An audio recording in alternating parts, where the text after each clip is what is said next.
The following is a production of Dan Perkins Media. Dan Perkins Media presents a unique and exciting program. Truth Starts Now, a conversation with Dan Perkins. The left has taken away your rights to freedom of speech. Truth Starts Now is a platform for you to regain your voice. America and Americans will be better off if we can have civil and respectful conversations about the day's important issues. Now, here's your host, Dan Perkins. Hello and welcome. This is Dan Perkins, and this is The Truth Starts Now. This is a continuation of this discussion I had a couple of weeks ago, whether or not our Vice President, Ms. Harris, is suffering from young onset dementia. So let me start off with this question. Nancy Pelosi knows that Trump is right and that Harris may have young onset dementia. True or false? When I wrote the first article on young onset dementia in Kamala Harris several weeks ago, and you can go to Rumble and search, does the VP have young onset dementia, to see the first show, I wasn't sure how people would react. The evidence shows that very little is known by the majority of Americans with young onset dementia. Many people have never heard of young onset dementia. As I explained some of the symptoms in the first show, people told me that what I was saying was beginning to make sense to them. A few days ago, a prominent lawyer in San Francisco who said he had known Harris for many years, his comment to me when I talked to him about what's going on, she was never this way before. She seems to have gotten worse over the last 5 years. I have to say, you piqued my interest.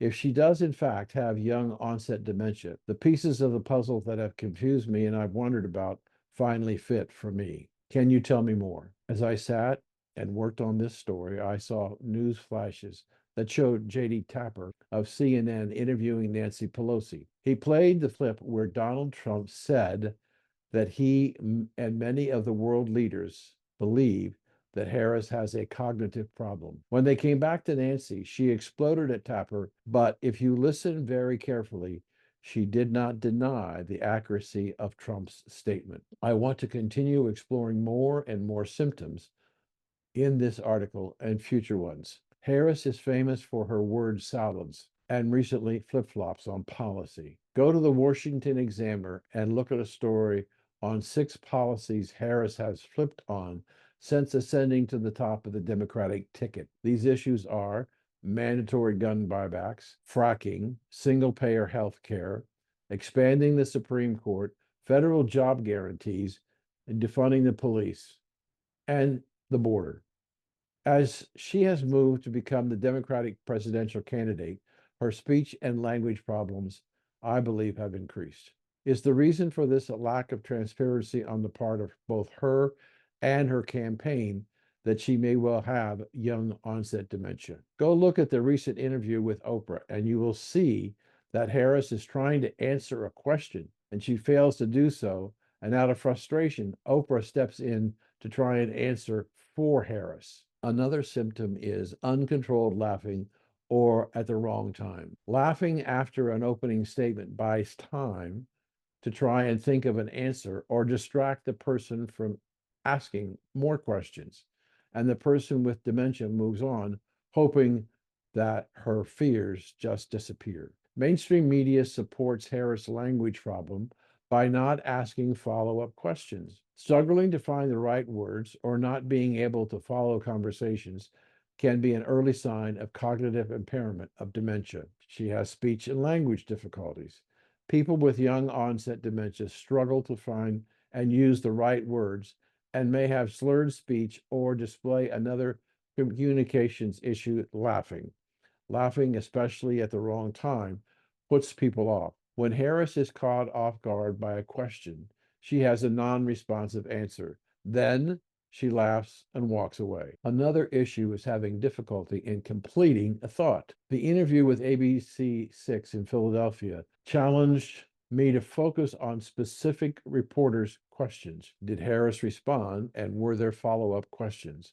A follow up question or questions can put more pressure on the brain to respond to a question. By not having the answer, She just adds more words and gets further and further into the question. In the last article, I gave you a link to an interview that she spent 11 minutes trying to answer one question. And at the end of her reply, she still hadn't responded to the original question. With no follow up, she soon forgets the question. The mainstream media is defending her inability to answer questions by saying she doesn't need to tell people what she thinks about regarding policy because they know she doesn't know the answer. It reminds me of when Speaker Nancy Pelosi said of the Obamacare bill, we have to pass it to find out what is in it. When Harris becomes president, will she tell the American people and the world her plans for America after the fact? Flip-flops. Flip-flops are another issue on which she has been criticized. She was against fracking, but now she isn't. For most of her public life, she has been against fracking, but now she says she's in favor of it. Bernie Sanders said Kamala Harris is not abandoning her progressive ideals. She's just trying to be pragmatic in order to win the election. Support for mandatory buyback program. Harris campaign officials told Fox News that Harris is no longer supporting mandatory buyback programs for AR-15 and similar type rifles. While running for president in 2019 at the forum in Las Vegas, she said, quote, "We have to have a buyback program, and I support mandatory buyback program," quote. As San Francisco District Attorney, Kamala Harris told legal gun owners in her community that authorities could, quote, walk into, unquote, your homes, inspect whether you are storing the firearms properly under the new law she helped draft. We're going to require responsible behavior among those in our community.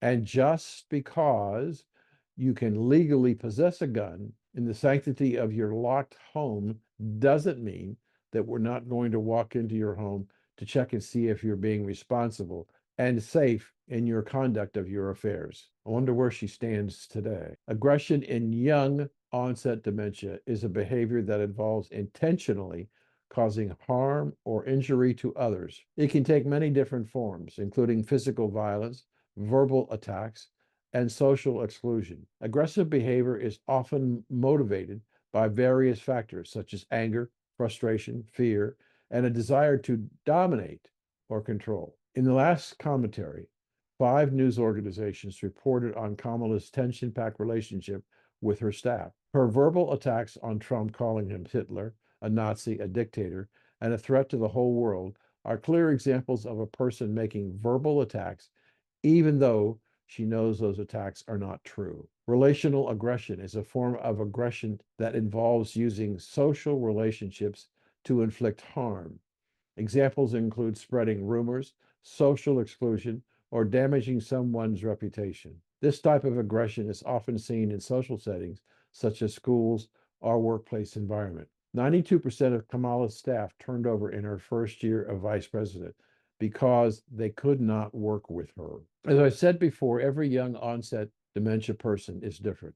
No one has all of the symptoms. Another symptom is family strife. Miss Harris isn't immune to it either.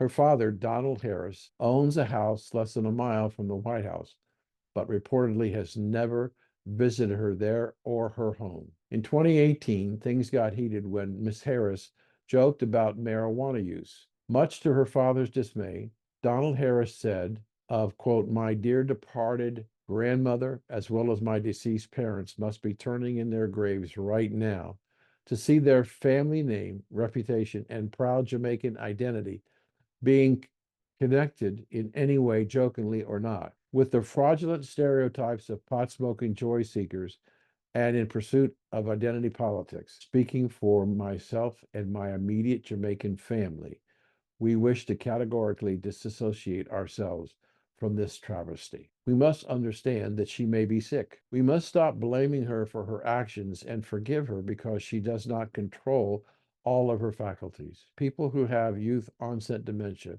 will not get better. In fact, as they cross the age 64 barrier, they may well develop more symptoms. Other people who have memory issues are not criticized for their health problems. Sometimes their words can be very hurtful, but they need our compassion and support. We should do the same for Harris. She has an opportunity, like Betty Ford, who was dealing with alcoholism to help many people who had similar problems. Mayo reports that over 200,000 people in America are known to have young onset dementia. Her acknowledging she has it will help Americans who have it and are not diagnosed to start to understand why members of their family and friends are acting the way they are. One last thing. I'm concerned about Harris doesn't have the strength to be president. The presidency ages them beyond their years. Harris has been running for president for a few months. She didn't run across American primary campaign. I want you to pay attention, special attention, to a picture of Harris on August 10th, 2024, and see how much she has aged in such a short period of time. You can find this picture at Google. We have to face the issue. Harris may in fact have young onset dementia. She needs to be tested. And if she's tested and the results say that she has it, then she must resign from the presidency campaign. She owes that to America, who's given her a great opportunity. And we, as America, deserve the best possible candidates and the best mental health we can to run our country. I'm Dan Perkins.